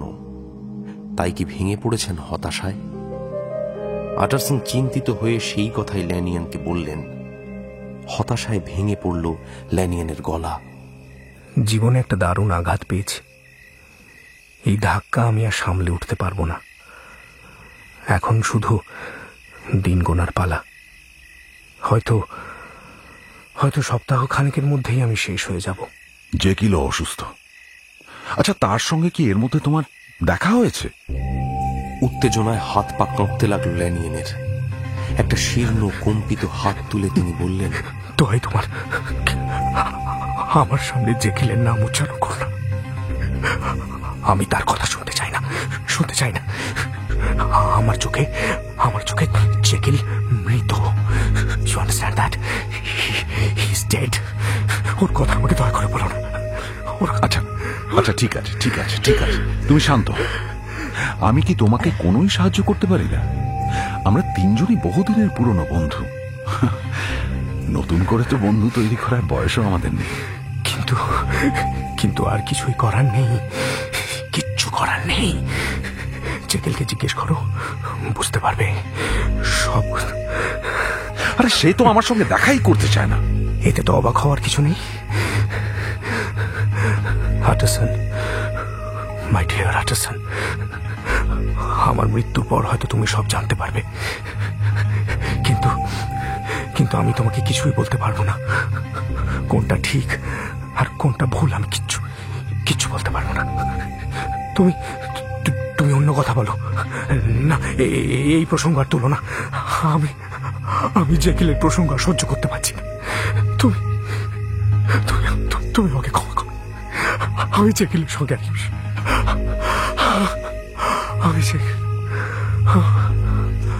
সে রাতে বাড়ি ফিরেই আন্ডারসন ডক্টর জেকিলকে অভিযোগ করে একটি চিঠি লিখলেন। চিঠিতে তার প্রতি ল্যানিয়ানের তীব্র রাগের কথা লিখলেন। কেন সে বন্ধ ঘরে নিজেকে অমন করে আটকে রেখেছে? কেনই বা সে তার সঙ্গে দেখা করতে আগ্রহী নয়? চিঠিতে সবিস্তারে এসব জানতে চাইলেন আন্ডারসন। পরদিন সে চিঠির জবাব এলো। খুবই করুণ ভাষায় লেখা দীর্ঘ একটা চিঠি, মাঝে মাঝে রহস্যময় কিছু বাক্য, যার অর্থ সম্পূর্ণ পরিষ্কার নয়। ল্যানিয়ানের সঙ্গে বিচ্ছেদের কোনো মীমাংসা আর সম্ভব নয়। আমি আমার পুরনো বন্ধুকে কোনো দোষ দিচ্ছি না। তার কোনো অপরাধ নেই। তার সঙ্গে আমার সমস্ত সম্পর্ক চুকে গেছে। তার সঙ্গে দেখা না হওয়াটাই ভালো। এখন থেকে আমি নিভৃতে একাকী জীবনযাপন করতে চাই। এতে তুমি অবাক হয়েও না। তোমার জন্য যদি আমার দরজা বন্ধ থাকে, তবু তুমি আমার বন্ধুত্বে অবিশ্বাস করো না। আমার অন্ধকার পথে তুমি আমাকে একা চলতে দাও। আমি নিজের উপর ভয়ানক শাস্তি ও বিপদ ডেকে এনেছি। আমার পাপের কোনো শেষ নেই। এই পাপের শাস্তি আমাকেই বহন করতে হবে। এই পৃথিবীতেই সেই পাপের প্রায়শ্চিত্ত করতে হচ্ছে আমাকে। হয়তো এটাই আমার ভবিতব্য। আন্ডারসন, আমার একাকিত্বে বাধা সৃষ্টি না করে তুমি আমার পাপের বোঝা কিছুটা হলেও কমাতে পারো। চিঠি পড়ে আটারসন বিস্ময়ে হতবাক হয়ে গেলেন। হাইডের বীভৎস অতীতের প্রভাব কেটে যাবার পর জেকিল সুস্থ স্বাভাবিক পুরনো দিনগুলি ফিরে পেয়েছিলেন। সপ্তাহখানেক আগেও বন্ধু বান্ধবদের সঙ্গে তিনি আমোদ প্রমোদে মেতে উঠেছিলেন। আনন্দ উচ্ছল, হাসি খুশি, সম্মানিত মানুষের মতোই জীবনযাপন শুরু করেছিলেন। হঠাৎ কি এমন ঘটে গেল যে বন্ধু বান্ধব, আরাম, আয়ে সব পরিত্যাগ করে জীবনের প্রতি নৈরাশ্য নিয়ে একা হয়ে পড়লেন। এত দ্রুত পরিবর্তন দেখে মনে হচ্ছে যেন কোনো মানসিক সমস্যার সম্মুখীন হতে হচ্ছে জেকিলকে। ল্যানিয়ানের কথাবার্তা ও আচরণ থেকে সন্দেহ হচ্ছে ব্যাপারটা খুব সাধারণ নয়, এর মধ্যে গভীর কোনো রহস্য লুকিয়ে আছে। এক সপ্তাহের মধ্যেই ল্যানিয়ান একেবারে শয্যাশায়ী হয়ে পড়লেন। কিছুদিনের মধ্যেই তার মৃত্যু ঘটল। মৃতদেহ সৎকার করে ঘরে ফিরে এলেন আটারসন। মনটা আজ তার বিষণ্ণ, কেমন ফাঁকা ফাঁকা বোধ করতে লাগলেন। অফিস রুমে এসে ড্রয়ার টেনে তিনি একটা লম্বা খাম বের করলেন। যথারীতি খামটা সিল করা। খামের ওপরে ল্যানিয়ানের লেখা, প্রাইভেট, শুধু আটারসনের জন্য। আমার মৃত্যুর পরই এই খাম খোলা যাবে। যদি আগে আটারসনের মৃত্যু হয় তবে খামটি যেন পুড়িয়ে ফেলা হয়। আটারসন খুব চিন্তিত হলেন। মনে মনে বললেন, এক বন্ধুকে আজ কবর দিয়ে এসেছি, আরেক বন্ধুকেও কি আজ হারাতে হবে? ভয় কাটিয়ে আটারসন খামটি খুললেন। ভেতরে সিল করা আর একটি চিঠি, ওপরে লেখা, ডক্টর জেকিলের মৃত্যু অথবা অন্তর্ধানের পরেই যেন খামটা খোলা হয়। আবার সেই অন্তর্ধানের কথা। জেকিলকে ফেরত দেওয়া উইলের মধ্যেও লেখা ছিল অন্তর্ধানের প্রসঙ্গ। উইলে অন্তর্ধানের রহস্যটা একেবারে পরিষ্কার। হাইড হয়তো ওই উইলটা জোর করে লিখিয়েছিল। সেটা তো ছিল হাইডের একটা কুৎসিত চক্রান্ত, কিন্তু ল্যানিয়ান অন্তর্ধানের কথা লিখল কেন? অন্তর্ধান বলতে কি বোঝাতে চাইছে ও? খামের ভেতরে কি লেখা আছে তা জানার আকাঙ্ক্ষায় ব্যাকুল হয়ে উঠলেন তিনি। কিন্তু আইনজীবী আটারসন পেশার প্রতি সৎ এবং মৃত বন্ধুর অনুরোধ রক্ষা করার জন্য অদম্য কৌতূহলকে তিনি দমন করলেন। খামটা সিন্দুকের গোপনতম স্থানে আবার যত্ন করে রেখে দিলেন। কৌতূহলকে দাবিয়ে রাখা এক কথা, তাকে জয় করা আর এক কথা। সেদিন থেকে জেকিলের ব্যাপারে কিছুটা আগ্রহ হারিয়ে ফেললেন আটারসন। হয়তো তিনি জেকিলের আচরণে ভয়ানক আহত বোধ করেছেন, কিংবা ব্যাপারটি বিভীষিকার চোখে দেখেছেন। জেকিলের খোঁজ খবর নেওয়ার জন্য তার বাড়িতে যেতেন তিনি, কিন্তু আগের মতোই ফিরে আসতে হলো তাঁকে। পুলের কাছ থেকে মাঝে মাঝে খবর পেতেন। আশাপ্রদ খবর নয় সেসব। ডক্টর দিনে দিনে আরও যেন রহস্যময় হয়ে উঠছেন। আরও একাকী, নিঃসঙ্গতায় আচ্ছন্ন তিনি। ল্যাবরেটরির সেই ভ্যাপসা ঘরটিতেই থাকেন। সেইখানেই তিনি ঘুমন, খাওয়া দাওয়া করেন। কোনো কিছুতেই তার উৎসাহ নেই। আরও নীরব হয়ে গেছেন, কিছু পড়েনও না। কি যে তিনি করছেন তা নিজেও জানেন না। ধীরে ধীরে আটারসন জেকিলের বাড়ি যাওয়া আসা কমিয়ে দিলেন। অনেক দিন পর এক রোববারের সন্ধেবেলা আটারসন এনফিল্ডকে নিয়ে ঘুরতে বেরিয়েছেন।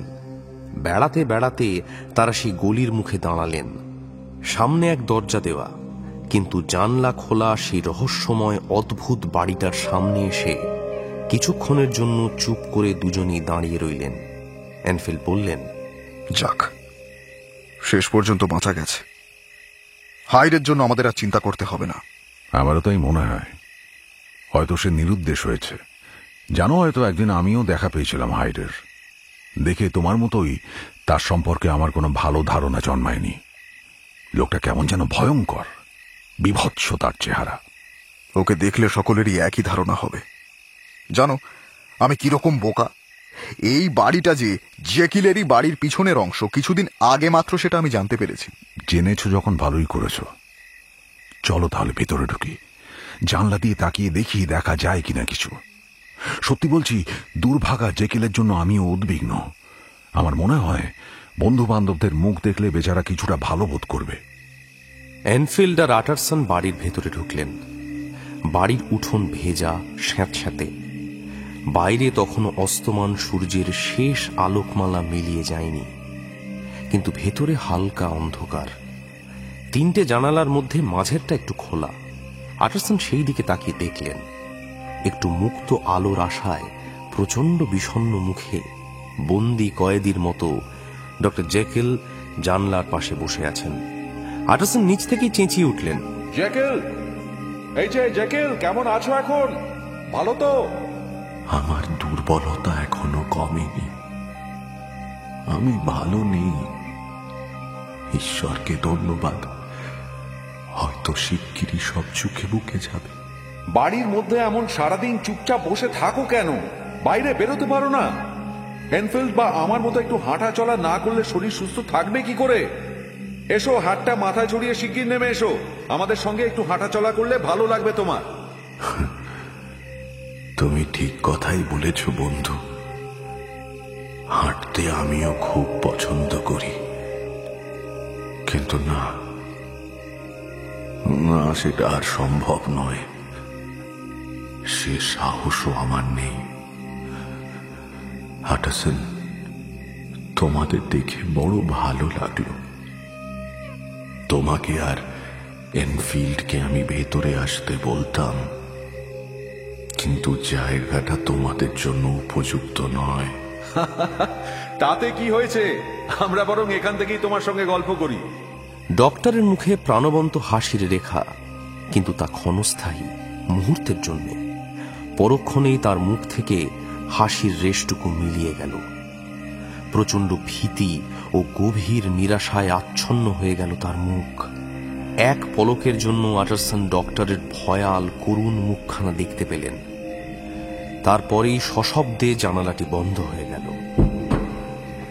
সবকিছু দেখে আটারসন ও এনফিল্ডের বুকের রক্ত যেন জমাট বেঁধে গেল।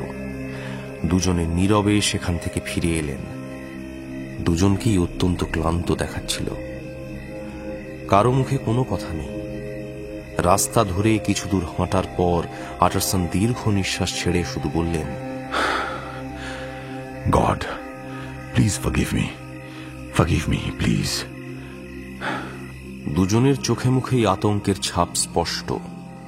দুজনেই বাড়ির দিকে এগিয়ে চললেন।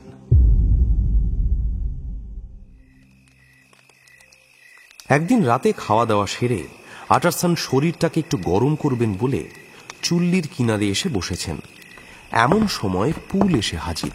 কি ব্যাপার পুল, এত রাতে তুমি? এ কি, তোমার চোখ মুখ অমন শুকিয়ে গেছে কেন? ডক্টর, কিছু হয়েছে কি? কি আর বলবো, খুব গোলমেলে ব্যাপার চলছে সব। আচ্ছা আচ্ছা, তুমি বসো এখানে। আটারসন তাকে বসার চেয়ার দিলেন। এবার সময় নিয়ে শান্ত হয়ে সব বলো তো, ব্যাপারটা কি ঘটেছে? ডক্টর যা সব করছেন কম বেশি আপনার জানাই আছে। নিজেকেই কেমন যেন বন্দি করে রেখেছেন। রীতিমতো গুম হয়ে আছেন এখন। কারোর সঙ্গে কোনো কথা বলেন না। এসব আমার আর ভালো লাগছে না। আমি না খুবই ভয় পাচ্ছি এখন মিস্টার আটারসন। কিন্তু তোমার ভয় লাগছে কেন? পরিষ্কার করে বলো। গত 1 সপ্তাহ ধরে আমি ভীষণ ভয় আছি। মনের মধ্যে ভয় নিয়ে এইভাবে দিন কাটানো আমার পক্ষে আর সম্ভব নয়। আমার মনে হয় কিছু একটা কনস্পিরেসি চলছে। কনস্পিরেসি মানে? কেন, কি হয়েছে? সেটা বলার মতন সাহস বা শক্তি আমার নেই। আপনি বরং আমার সঙ্গে চলুন, ব্যাপারটা নিজের চোখেই দেখবেন। আটারসন আর দেরি করলেন না। কিছুক্ষণের মধ্যেই দুজনে বেরিয়ে পড়লেন। লন্ডনের মার্চ মাসের হাড় কাঁপানো রাত। ঠান্ডা হাওয়া ঝাপটা মেরে যাচ্ছে মুখে চোখে।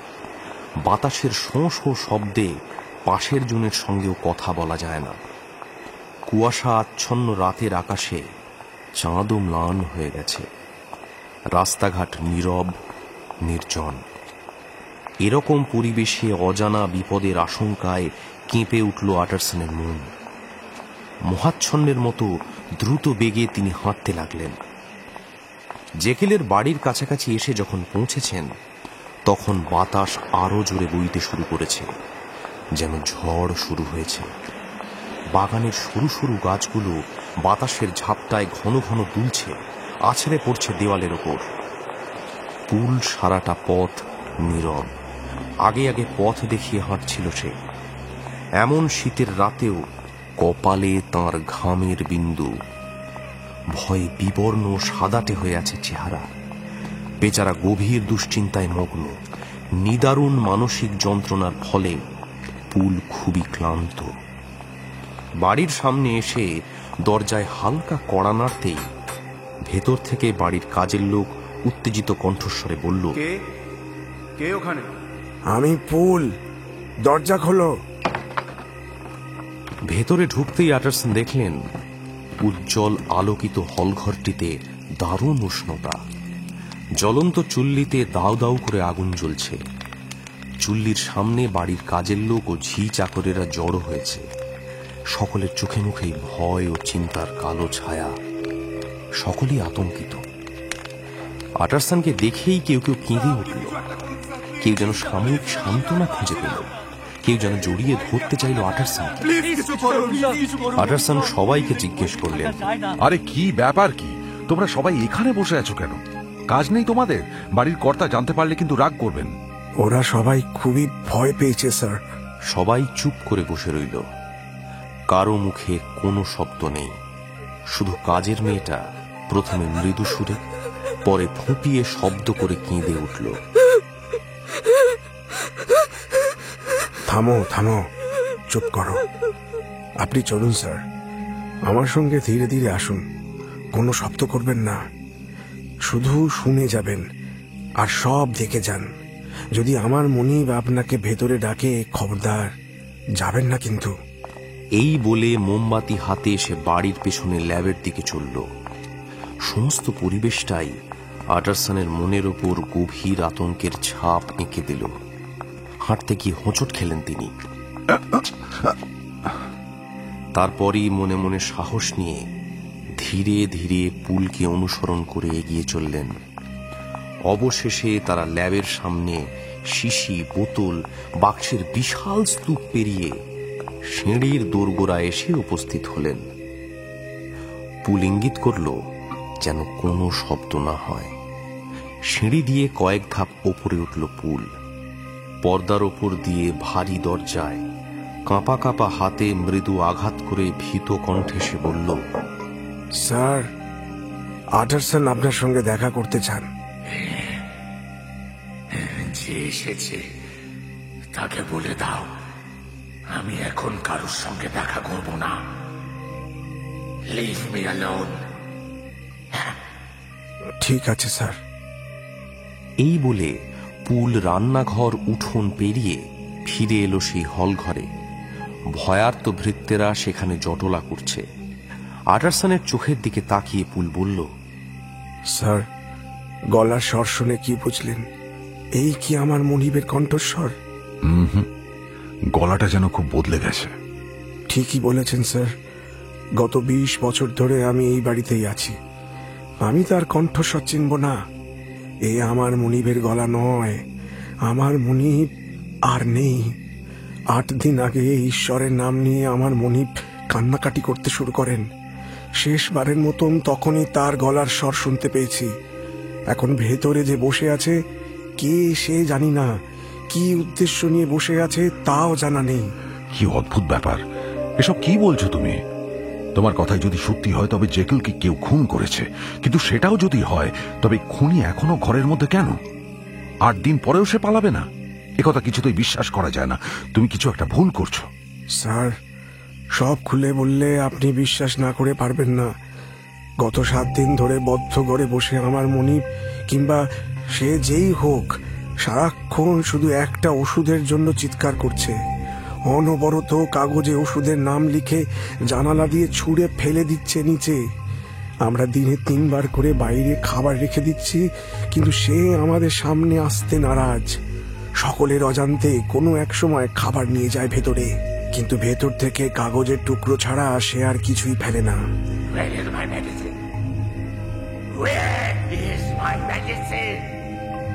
ওষুধটি নাকি তার খুবই প্রয়োজন। গত 3 দিন ধরে কাগজের টুকরোগুলো নিয়ে শহরের যাবতীয় ওষুধের দোকানে দোকানে ঘুরছি, কিন্তু যতবারই ওষুধ এনেছি তার সবই নাকি ভেজাল।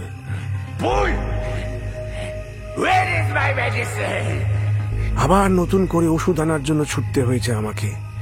যেমন করেই হোক ওষুধটা তার চাই চাই। তোমার কাছে কাগজের টুকরোগুলো আছে নাকি? পকেট হাতড়ে পুল দলা পাকানো এক টুকরো কাগজ বের করে আটারসনের হাতে দিল। তিনি আলোর নিচে নিয়ে তা পড়তে লাগলেন। তাতে লেখা রয়েছে, মেসার্স মো, আপনারা ডক্টর জ্যাকেলের শুভেচ্ছা জানবেন। দুঃখের বিষয়, আপনারা শেষবার আমাকে যে ওষুধ পাঠিয়েছেন সেটা ভেজাল, এবং ভেজালের কারণেই সেটা ব্যবহারের অনুপযুক্ত। এর আগে আমি একবার প্রচুর পরিমাণে ওই ওষুধ কিনেছিলাম। পুরনো স্টকে খোঁজ করলে হয়তো পাওয়াও যাবে। তার কিছু যদি অবশিষ্ট থাকে তবে তাই পাঠিয়ে দিন। দামের জন্য কোনো চিন্তা করবেন না। ওষুধটি আমার খুবই প্রয়োজন। এর জন্য আমি যে কোনো মূল্য দিতে প্রস্তুত। ফর গড সেক, সেই ওষুধটি আমাকে খুঁজে দিন, আমাকে প্রাণে বাঁচান। আটারসন চিঠিটার কোনো মর্মোদ্ধার করতে পারলেন না। আশ্চর্য চিঠি, কিন্তু তুমি এই চিঠি খুললে কেন? আমি খুলিনি, ওষুধের দোকানের লোকেরাই খুলে রাগ করে আমার মুখের ওপর ছুঁড়ে মেরেছে। হাতের লেখা তো ডক্টর জেকিলের বলেই মনে হচ্ছে। হাতের লেখাতে কি আসে যায়? ঘরের লোকটাকে আমি নিজে দেখেছি।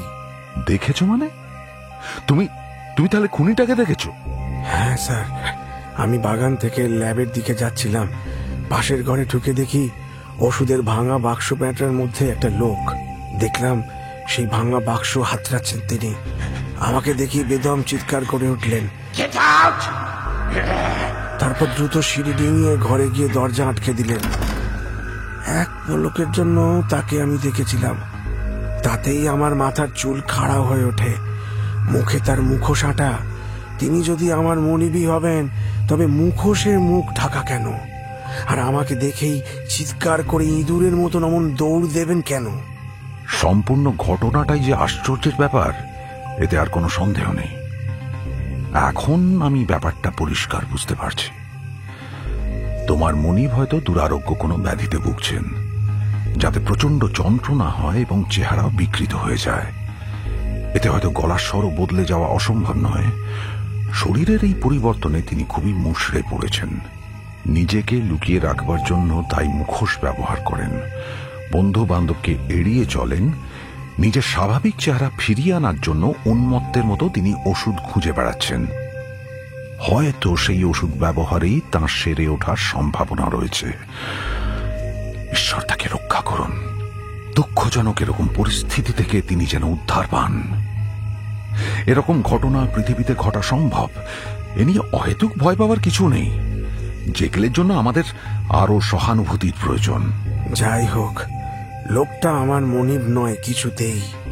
আমার মনিব লম্বা, দীর্ঘ, ব্যক্তিত্ববান পুরুষ, আর ঘরের মধ্যে বন্দী ওই লোকটা খুবই বেটে ধরনের। স্যার, 20 বছর পরে আমার মনিবকে নতুন করে চিনতে হবে।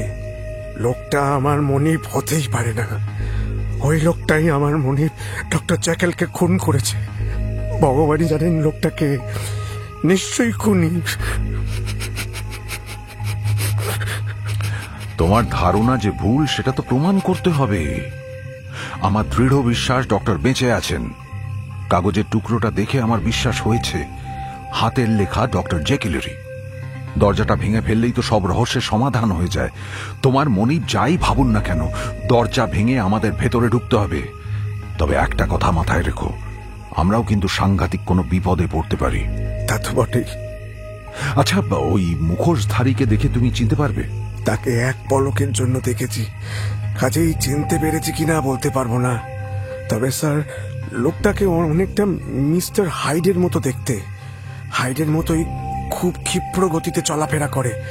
আপনার হয়তো জানা আছে যে স্যার, কেরুকে খুন করার দিন থেকে লোকটা উধাও, কিন্তু তার কাছে ল্যাবের পেছন দিককার দরজার একটা চাবি রয়েছে। আচ্ছা স্যার, হাইডকে কি আপনি সামনাসামনি দেখেছেন? মা, সেই দুর্ভাগ্য একবার হয়েছিল। তাহলে তো আপনি জানেনই লোকটা কিরকম বিভৎস ও কুৎসিত। দেখলেই কেমন যেন ভয় ভয় করে। আচ্ছা, একটা কথা বলবো স্যার। আমার তো মনে হয় স্যার লোকটা হাইড ছাড়া অন্য কেউ নয়। আমিও ঠিক এই ভয়টাই করছিলাম পুল। আমার মনে হয় হাইড জেকেলকে খুন করে ঘরের মধ্যে বসে আছে। অমন লোকের সাথে সম্পর্ক রাখতে গেলে পরিণতি এর চেয়ে ভালো আশা করা যায় না। এর প্রতিশোধ নেওয়া উচিত আমাদের। তারপর ভৃত্যদের ডেকে আটারসন বুঝিয়ে দিলেন যে করেই হোক খুনিকে ধরতে হবে। ভয় পেয়ে বসে থাকলে চলবে না। পেছন দিক দিয়ে কেউ যেন পালাতে না পারে। কয়েকজন গিয়ে লাঠি নিয়ে যেন পেছনে দাঁড়িয়ে থাকে। সব ঠিকঠাক করে আটারসন পুলকে নিয়ে ল্যাবের দিকে এগিয়ে গেলেন। উঠোন পেরিয়ে এগিয়ে যেতে যেতে ভয়াবহ উত্তেজনায় থরথর করে কাঁপছেন আটারসন। একখণ্ড মেঘ এসে আকাশের চাঁদটাকে তখন ঢেকে ফেলেছে। চতুর্দিকে ছমছমে নিস্তব্ধ অন্ধকার। বাতাসের দোলায় হাতের বাতিটা নিভু নিভু হয়ে আসছে। হাঁটতে হাঁটতে কিছুক্ষণের মধ্যেই ল্যাবের ঘরের সামনে এসে দাঁড়ালেন তারা। কিছুক্ষণ দাঁড়িয়ে রইলেন চুপচাপ।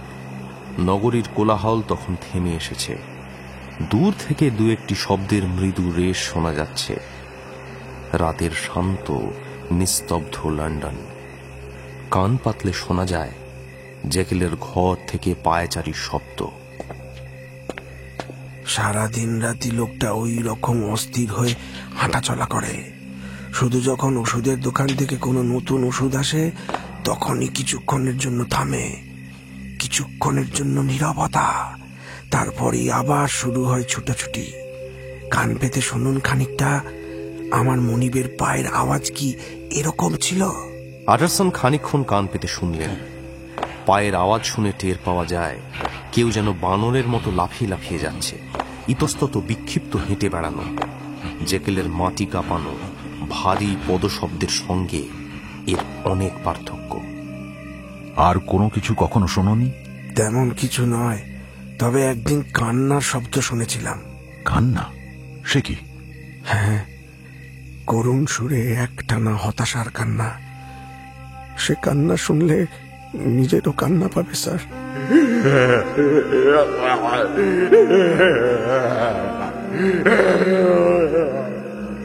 দরজার সামনে দাঁড়িয়ে ভারী পুরু পর্দাটার দিকে তাকালেন আটারসন। পুল হাতের কুড়ুলটা নামিয়ে রাখল একটা ভাঙা বাক্সের ওপর। আটারসন হাতের আলোটা রাখলেন একটা টেবিলে। তারপর কম্পিত দুরু দুরু বক্ষে দরজার গায়ে কান পাতলেন।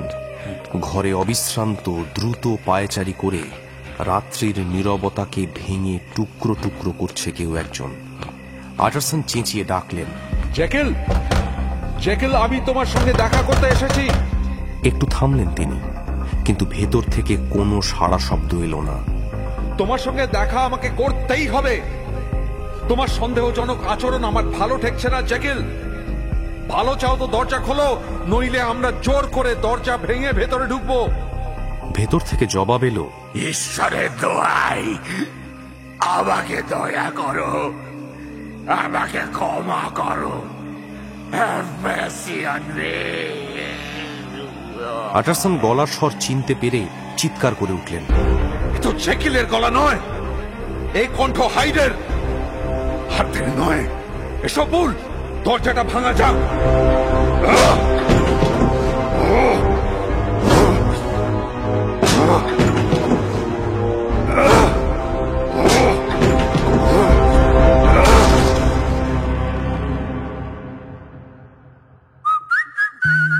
এখনকার মতো গপ্প মিরে ঠেকের সময় শেষ। কে এই মিস্টার হাইড? ডক্টর জেকেলি বা কোথায় গেলেন?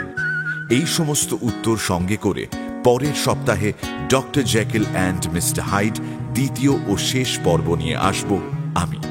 Till then, like, share and subscribe to my official channel and do not forget to click on the bell icon for notifications. নিজে তো শুনছেন, সঙ্গে বন্ধুদেরও জানান। প্রত্যেক শনিবার রাত 9টায় আমি গপ্পমীর নিয়ে আসি গপ্প মিরে ঠেক, আপনার গপ্পের প্লেলিস্ট।